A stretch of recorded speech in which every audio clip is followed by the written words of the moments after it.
Bienvenue sur SAN, votre chaîne YouTube dédiée au développement personnel, la réussite financière et au bien-être. Si vous n'êtes pas encore abonné, abonnez-vous et activez la cloche de notification pour ne rater aucune de nos vidéos. Aujourd'hui nous allons voir 10 conseils pour réussir son couple. Une réussite qui se fonde sur la communication et le respect. Définition du couple par Larousse.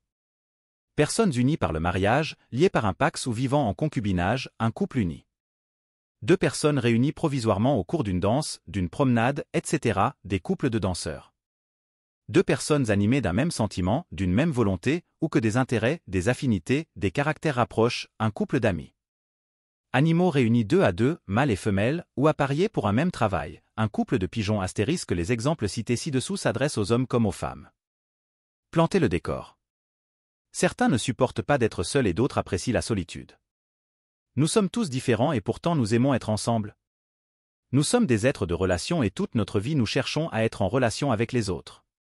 Alors, la vie en couple peut être difficile à certains moments.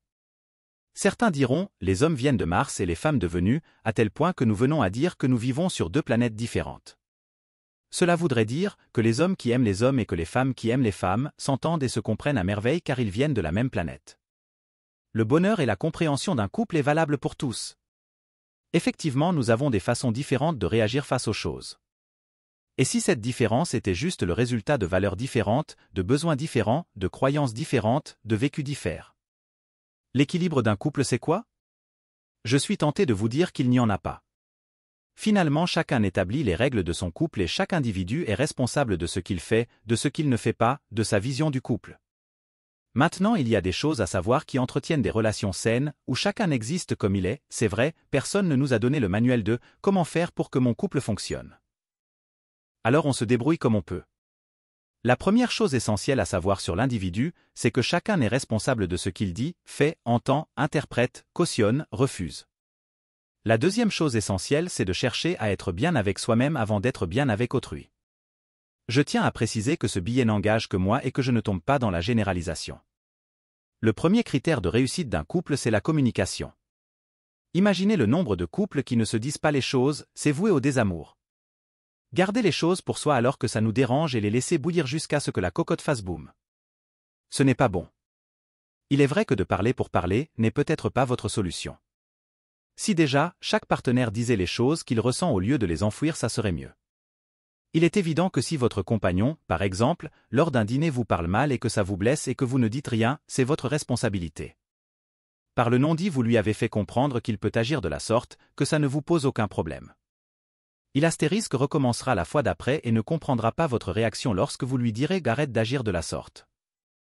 Vous passerez plus de temps à lui expliquer ce qui vous dérange dans cette attitude alors que vous auriez pu lui dire dès le départ. Il est sûrement en train de vous taquiner en agissant de la sorte.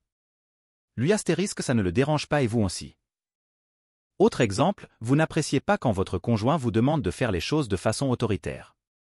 Il va le faire une fois, deux fois et vous allez supporter jusqu'à ce que ça vous irrite. Finalement un point de plus qui ne jouera pas en sa faveur ou en la vôtre. Se dire les choses. Ça évite de laisser place à l'imagination. Si je lui dis ça, il va réagir comme ça. L'imagination négative est le pire ennemi de l'individu. Elle ne fait que torturer l'esprit. Plutôt parler et savoir ce que pense l'autre de la situation. Arrêtez de se faire des films, vous n'êtes pas réalisateur. De plus, se dire les choses permet de ne pas enfouir des émotions, des sentiments qui vont vous torturer au quotidien. 2. Soyez aimable dans vos réponses. L'agressivité ne mène à rien. Si ça vous agace quand on vous dit quelque chose. Posez-vous plutôt la question, qu'est-ce qui fait que ça m'agace? Apprenez à avoir un discours posé et calme. La communication est un article. Souvent les réponses dépendent du message passé et la façon de le dire. 3. Être à l'écoute de l'autre. Comprendre que son ressenti n'engage que lui et qu'il est responsable de ses dires. Quand l'autre parle, il faut savoir l'écouter. De plus, il est important de ne pas le prendre comme critique et accepter que ça lui appartient de vous faire part de son ressenti. Arrêtez de vous positionner comme victime.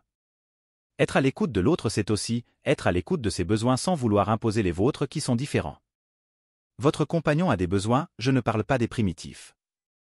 Besoin de sortir avec ses copains astérisques, ça lui fait du bien de s'occuper de faire le jardin. Ne le frustrez pas en lui disant que ce ne sont pas vos besoins et que du coup ça ne mérite pas de s'y attarder. 4. Respecter l'autre. Aimeriez-vous qu'on ne vous respecte pas? Le respect est la base de relations saines et fait partie des règles d'or pour la réussite de votre couple. Respectez l'autre comme il est, ne pas juger, critiquer. Laissez l'autre se vivre. L'autre a le droit de se tromper, de faire des erreurs. Ce n'est pas parce que vous avez fait cette expérience de telle façon que l'autre doit faire pareil. Le conseil c'est bien mais il ne tient pas compte de ce qu'est l'autre. Respectez l'autre dans ses choix, ses envies, ses décisions. Acceptez que l'autre soit différent. Savoir s'adapter. Si cela vous est insupportable, posez-vous toujours la même question, qu'est-ce qui fait que ça vous agace? Ça vous renvoie peut-être vers quelque chose de négatif, ou apprenez peut-être à accepter l'autre tel qu'il est. Et si on vous demandait de changer? Acceptez que l'autre ne partage pas le même point de vue que vous. De plus, évitez de tomber dans tu as tort et j'ai raison. À moins de vous disputer sur une science exacte, chacun a son avis selon la manière dont il est construit, son histoire, ses valeurs, ses croyances. 5. Le tirer vers le haut, le féliciter, le remercier. Au début d'une relation on félicite, on complimente l'autre puis ça s'estompe. Bah, tu le sais je te l'ai déjà dit. L'entendre fait toujours du bien et permet également dans des moments de doute, de remise en question, de pousser l'autre un peu plus loin. Savoir que l'on peut compter sur sa moitié pour être encouragé, félicité, même quand ce sont de petites choses. Si vous ne le pensez pas bien sûr, inutile de faire des compliments. Il faut se poser les bonnes questions. Tout le monde a besoin de reconnaissance. Savoir dire à son compagnon qu'il est beau, qu'il vous plaît, que vous appréciez sa façon de s'habiller. Des choses simples qui font du bien à entendre. Quand on ne s'occupe pas de l'autre, il va chercher ailleurs ce qu'il n'a pas chez lui. Si trouver les solutions communes. Souvent les solutions conviennent à l'un mais pas à l'autre. Dans toute gestion de conflit, la solution idéale est celle qui correspond aux deux parties de façon égale. 7. Sachez reconnaître vos torts et s'excuser. Rien de pire que la mauvaise foi. 8. Savoir dire non. C'est aussi la base d'une bonne relation. Faire les choses à contre-cœur ne fait que vous frustrer. Enlevez-vous de la tête que si vous dites et non à l'autre, il ne vous aimera plus. Amour ne veut pas dire se plier à tous les caprices de l'autre. Si l'autre vous tient rigueur du fait que vous ne soyez pas d'accord avec lui, il faut peut-être creuser le comment de sa réaction. 9. Être bien avec soi. Avant de vous engager et d'être bien dans une relation avec l'autre, trouvez la paix et soyez bien avec vous-même. Il faut savoir être seul et ne pas dépendre de l'autre.